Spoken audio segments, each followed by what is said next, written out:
దేవునికి స్తోత్రం. దేవుని పరిశుద్ధ నామం కలుగును గాక. దేవుని వాక్యం ఇచ్చిన ప్రేమన సహోదరులకు దేవుని నామమున శుభాభివందనము తెలియజేస్తున్నాము. ఈరోజు వెకుమన్న మార్చి 5వ తారీఖుది నిజమైన సంతోషము. హృదయ శుద్ధి గలవారు ధన్యులు. ధన్యత అను పదమునకు సంతోషం అని కూడా అర్థము. పరిశుద్ధతే నిజమైన సంతోషము. ఇతర సంతోషములన్నీ కల్పితంలే, త్వరలో గతించినవే, మాయమైపోయినవే. ఉష్ణమండలములలో సముద్ర తీరమందు ఇసుక మీద కొంచెం సేపు పరుండుట వలన ఆహ్లాదం కలుగును, సుఖముగా హాయిగా అనిపించును.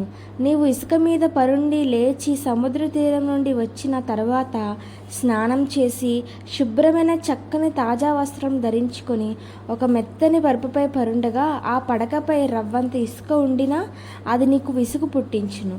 దానిని దులిపివేయు వరకు నీకు విశ్రాంతి ఉండదు. ఇంతకుముందు నువ్వు ఇసుక పైననే పరుండి ఉంటివి, దానిలోనే నువ్వు ఆనందించితివి.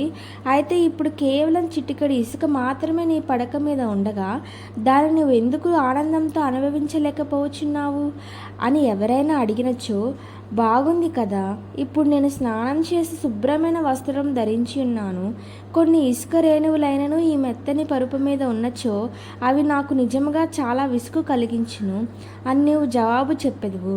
అదేవిధంగా ఈ లోక భోగములను అనుభవించి వాటిలో ఆనందించుట సముద్ర తీరమున ఇసుక మీద పరుండి ఆనందించినట్లుగానే ఒక పాపికి ఉండును.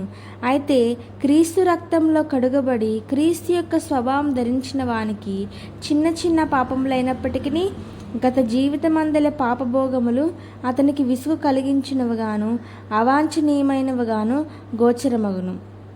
ప్రియమైన దేవుని బిడ్డ, పవిత్రమైన జీవితమును ప్రేమించుము. ప్రతి విధమైన కీడు నుండి తప్పించుకొనుము.